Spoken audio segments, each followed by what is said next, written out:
What's up, guys? Welcome back to Newswave. Yesterday, we had talked quite a bit about a lot of features that were confirmed by Phil Spencer in a post on their website around all of the different things we can expect going into next generation. So if you missed that video and you want to get caught up on that, go check that one out. But I really want to talk about a feature that was put up in this posting that I thought was very interesting and pretty important between generations that will help kind of bridge the gap without having to possibly have remasters that are ported from one system to the other. We'll talk a bit about that. And one big game that's going to be taking part in this initiative, like immediately, they've already confirmed it. Then also I want to talk about PAX East and Nintendo's lineup that they've confirmed, so you know what you're getting into if you're going by there. And then we have to talk a bit about a PlayStation 5 patent that is becoming more and more possible. It's something really weird to consider here, but we're going to go over all of that and more today, guys. As always, if you enjoy these videos, hit that like button down below, helps out a ton. And if you're brand new here, hit that red subscribe button down below as we move towards 400,000 subscribers. And we're actually going to start today with GDC, as it looks like we are now having several other companies, studios, developers say that they're going to pass on it for now. We've actually seen apparently EA going to be limiting their presence there. We already talked about Facebook and Sony, and now it looks like Kojima Productions is also not going to be there, and they actually revealed this in a statement on Twitter, just saying, yeah, we're based on the outbreak and the concerns around CV, we're not going to be able to make it out to GDC midway through March. And that is the Game Developers Conference, where, of course, again, developers come together with manufacturers of even consoles. You normally see like Sony, Microsoft, Nintendo, everyone kind of gather there. Sometimes they show off some cool stuff, like there is an Animal Crossing panel at GDC where apparently they're going to talk about just the development of the game, which is pretty neat. But then you'll see a lot of closed room, backroom deals, we'll say, where different things will happen, where you might get a game kind of greenlit or the idea around one might be planted there. There are a lot of interesting things that happen there, but now that we're hearing about more and more companies not going, I'm almost wondering if GDC is just going to be a very quiet event. We almost thought that PS5 details might leak afterwards, considering so many developers will probably be briefed on it face to face. But now, no Sony, no Facebook, Kojima Productions isn't going to be there, and then it sounds like more and more companies and developers will probably announce their absence there. So yeah, it's not looking great for GDC overall, but we'll see anyone else if anyone else pulls out from it. Also, I like to keep up to date on some of the really cool retro game news, specifically at times different ROM hacks that take place. Check this out. This is really cool. I remember hearing about this a little while ago, but it is now available, and it is Mario Party 64. It is Mario Party levels in Mario 64 that you play through. This one right now you can grab and play in an emulator or in an EverDrive cartridge on your main system, but it is a run of 70 stars, and it uses the boards from Mario Party just recreated in Mario 64. So you have a full game to run through with some boards and some levels that you may have seen at one point when you're running around hitting a dice block, but now you actually run through it in Mario 64. This is an awesome idea. I wonder how much further they'll go with this. Would we get like other Mario Parties, Mario Party 2, 3? I don't know if you get into the GameCube with Sunshine. That sounds crazy, but like, what a great idea. And 70 stars isn't bad. I mean, yeah, you're like 50 or so stars off from the original and how long that run was, but what a cool idea. I like this a lot. I'm actually going to check this out on the EverDrive. Oh, and do you remember how Temtem released and people weren't really sure how it would do, and some thought it would do pretty well, but then others thought, okay, maybe people will just look at it and say, ah, it's neat, but then keep playing Pokemon. I think it's cool to have this in there, as, I'll be honest, Pokemon's going to look at this, the Game Freak and Nintendo and Pokemon Company. I'm sure they might actually pull some stuff from Temtem, because Temtem's actually pretty good overall, but it looks like it's done so well, it's already sold over 500,000 copies just in early access on the PC alone. And this is going to be launching in about a year or so. We don't really have a release date for it. We just know it's coming out sometime in 2021 on other systems, including the Switch, the PlayStation 4, and the Xbox One, it looks like. And when that happens, they'll probably be already over 1 million on just the PC, but then you drop it on the systems, especially on the Switch, where there are already a bunch of Pokemon fans, and the floodgates could open big time. I think Temtem is here to stay, and I think they have a pretty bright future ahead of themselves as they continue working on it. A new patch even just came out, so good news there for Temtem and everyone really enjoying it. And guys, with some of the quick news out of the way, let's get into the bigger stuff. Let's start with this Xbox Series X smart delivery system that they have talked a bit more about. This was yesterday. In all of those notes and information that they put out there, one of the things, it was kind of further down the list, but it sounded like it could be a really cool feature for consumers who maybe have bought a bunch of games recently for the Xbox One and they realize, oh, here comes the Series X, what am I going to do? Well, we now know it's going to be pretty much fully backwards compatible with Xbox One games and whatever 360 and regular Xbox games, going all the way back to the 2001. Any of those that have been made compatible with the Xbox One will also come forward as well, and they'll continue adding more to the Series X. But smart delivery is going to do something else. So let's say you buy an Xbox One game. First party seems pretty straightforward. It sounds like they'll all work with this completely. Third party is going to be interesting to see how many participate in this, because at one side, it kind of hurts sales for them, but on the other, it's less work for them to do while they can still sell that game.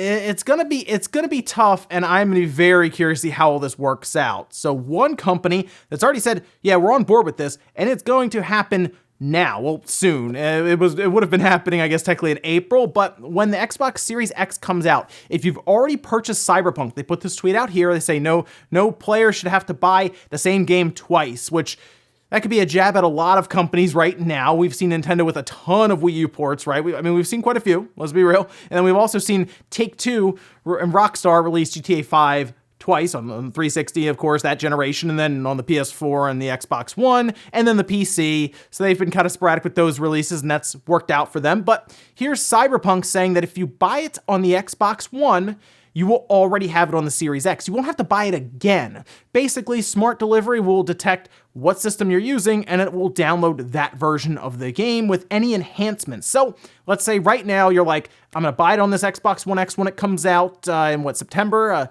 later on this year, I'm going to buy it. And then the Series X comes out and you buy the Series X and you drop it in as a replacement for your Xbox One. Well, then it'll just grab any enhancements, features, new textures, any patches they add for that Series X right away. Like, it'll be automatic. Great idea here, because if you consider that, it could eliminate the need for just us buying remasters. Of course, we saw the Uncharted games get moved over as kind of like remasters. Saw Last of Us get moved over, Last of Us Remastered. And we've seen other third-party companies outside of the first party like Sony do this as well. We talked about Nintendo and the Wii U ports. This is great. I actually really like this idea here that we buy a game once and it just goes with us through generations with this smart delivery system, provided it's compatible, of course. I have a feeling it's going to be up to those developers to provide patches, and maybe CD Projekt Red and Cyberpunk's looking at this and saying, well, we make the game once, right? It shows up on this Blu-ray disc on the Xbox One that should also work with the Series X. If they want to reprint the box art so it's a Series X at the top, that'll work. We've already seen that with 360 and Xbox One games now, where if you buy an Xbox One case, it actually has a 360 game in there because it's backwards compatible with the Xbox One, and then they just do a patch and it all works. That sounds good to me, but you could probably already hear it now, right? Activision, EA, and Take-Two, obviously, laughing like crazy right now. Do you think they're going to do that? Because I have a strong feeling Rockstar and Take-Two want to sell GTA 6 multiple times. They don't want to just give you a patch. Like, if you buy it once, you get to take that with you? No, you got to buy that thing at least twice, right? That, I think, is a strategy they have right now, and I would be shocked, honestly shocked, if they come out and say, oh yeah, you just buy GTA 6 once here and you're good. Don't worry about it. No. No. They'll put it out on the PS4 and Xbox One. I do still think GTA 6 will show up on these systems, and then they'll resell it again on the Series X and the PS5 like 2 years after it comes out on the PS4 and the Xbox One, possibly this holiday. It's very possible. So it's something to think about there. I love the idea, though, for us to not have to rebuy the game again, because a lot of us like to look at those remasters and say, oh, it really does look a lot better and it runs better. Generally, we get higher frame rates, but gotta buy it again? Not necessarily with smart delivery on the Series X. Next up, let's talk about Nintendo and their PAX East presence. They will be there. They tweeted out that they would be actually at PAX East with a pretty large booth, pretty much completely dedicated to Animal Crossing. You can see that tweet here. It says, "The world of Animal Crossing New Horizons comes to PAX East in Boston from February 27th to March 1st. Attendees will have a chance to try the first ever hands-on demo of Animal Crossing before launch on March 20th and can experience a full-scale immersive booth experience inspired by the game." They also talked about how Pokemon, Sword and Shield, can't wait till those come out, are going to have demos as well that you can play. They're just, pushing it along. They might as well throw something else in there. Mystery Dungeon will also be demoed, although that's already just going to be out like 2 days after PAX East ends anyway, so all right, sure, why not, I guess. They're also going to have max raid battles and all kinds of other things around Pokemon, but it seems like they are indeed rolling into PAX East with Animal Crossing. That's their big game. And to be fair, Animal Crossing doesn't demo the greatest, because it's supposed to be a very long game. Like it's a slow burn, right? You're building up your town, you're meeting villagers that move in, you're forming relationships with them, right? This isn't something that you play for 20 minutes and you're like, I got the full experience. No. But I think seeing the visuals and kind of some of the new mechanics, they could probably set up, I would say, a small chunk of a demo that can at least give you the idea of some of the new things that they put in there. Being able to change the landscape, that would be a cool thing to show off, right? Where they're like shoveling up and making a whole waterfall. And that's probably one of the big features I would say they should point out. And then, of course, the visuals and actually playing the game. But if you're going there, you're going to see a full Animal Crossing booth, big immersive experience according to Nintendo. I'm sure they'll give out all kinds of cool swag for being there and playing the demo. And hey, you get to play Animal Crossing about 3 weeks before it comes out. So if you're a big Animal Crossing fan, you're probably going to have a blast. If you're not, there's probably not a lot there for you, to be honest, at Nintendo's booth, but might still be worth swinging by and seeing what they have. You will still see other developers, third-party companies there that will be demoing Switch games, I'm sure, as well as PS4 and Xbox One games. So check it out if you're an Animal Crossing fan. It sounds like it'll be pretty neat to see. Next up, let's talk about a patent that has been furthered here, it seems, with Sony, which makes me believe that this might actually be something that the DualShock 5 will have. It sounds crazy, but let's go over this a little bit here. Respawn first pointed this one out. February 20th appears to be when this patent was made live, and it appears to be the PS5 controller being able to pick up different things from you through biometrics. And some of the things that are named are, for example, your heart rate, if it's heightened during certain events or scenes that take place in the game, even down to perspiration through your hands. Yeah, that is something else. It's like next level immersion, right? Because things could potentially change in game based on how you are reacting to different things. And I've seen some different takes on this. People seem concerned about the system being able to read you so well. Although I guess it could add an extra layer to things like horror games, right? It can tell when you're really scared or when your heart's really racing, but it's a slow thing, like nothing's really happening, and it knows to hit you with a jump scare there that might be normally randomized. That could be terrifying, yes, but it's interesting to think about like why now, because even Cliff Bleszinski on Twitter pointed out that he's been asking for this for years. Like, this is something that they have that's been thought about. Remember, we saw Nintendo talk about what the quality of life stuff where they were reading your heart rate and all this kind of thing through your finger. And it was something that was even talked about, I believe, during the Wii era. But now we see Sony potentially building this into their PS5 controller. We've seen other patents, and this seems to be another one. And that tells me this might be a feature that gets unveiled. And I'm going to be curious how people take to this one. Even third-party controller manufacturers might be like, oh, how do we do that? So this might be a situation like how kind of like HD Rumble is now for the Switch currently, where third-party controller manufacturers really can't do that. And then it also comes down to the price of that controller. There's a lot of things going into this. But the reason I think this is really going to be a thing now, consider that it's going to be most likely paired with an AI assistant that's connected to the internet. There's a lot of things like data collection that could go into this so they can see what part we as gamers really react to on screen, whether it's an emotional scene or scary scenes in horror games. I think that's one of the biggest parts of this whole equation that's coming together, is the fact that we believe that Sony is going to have an AI assistant as part of the system straight up, paired with a controller that can detect your heart rate and how much you're sweating when you're playing a game. That is That's kind of crazy to consider, and maybe it will help the developers do better work with their games, or maybe it'll just tell Sony when we're about to pee ourselves playing through Silent Hills. And in our last bit of news, let's finish up with a bit of news that I'm curious if they could do this, and if they could, which character you'd want to see in Smash. And this seems to be asked quite a bit to different franchises, people behind it, developers, directors, who could answer yes or no. Can your characters, are you okay with your characters being in Smash? Most of them, actually all of them, say yes. It's a great way for advertising. Obviously, it brings a ton of attention to any one franchise if it pops up in Smash. People were looking up Terry Bogard like crazy when he was revealed. People were looking up Banjo-Kazooie and Xbox in Japan when that was revealed. So it seems to work almost every time.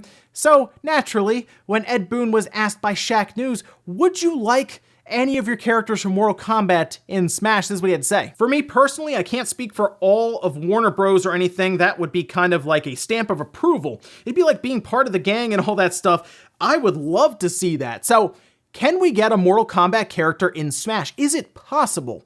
Mortal Kombat is a very violent series, obviously, and they're not going to do fatalities, nothing like that. But if you put Scorpion in there, that might be kind of tough, as one of his moves is straight up impaling you with a chain and ripping you to him. If you put Sub-Zero in there, you might be able to get away with that, as he does a lot of ice moves. And Liu Kang is actually fairly vanilla until you start getting into anything with him turning into a dragon or fireballs all over the place. And you know what? I think Mortal Kombat is definitely iconic enough in just the video game space by itself. Sure, it's kind of extended into movies and everything, but it really started with video games, and everyone knows. I think everyone knows Mortal Kombat, right? Like if you say Mortal Kombat, people go, "Oh, you know what? Maybe I haven't played a game, but I know what that is."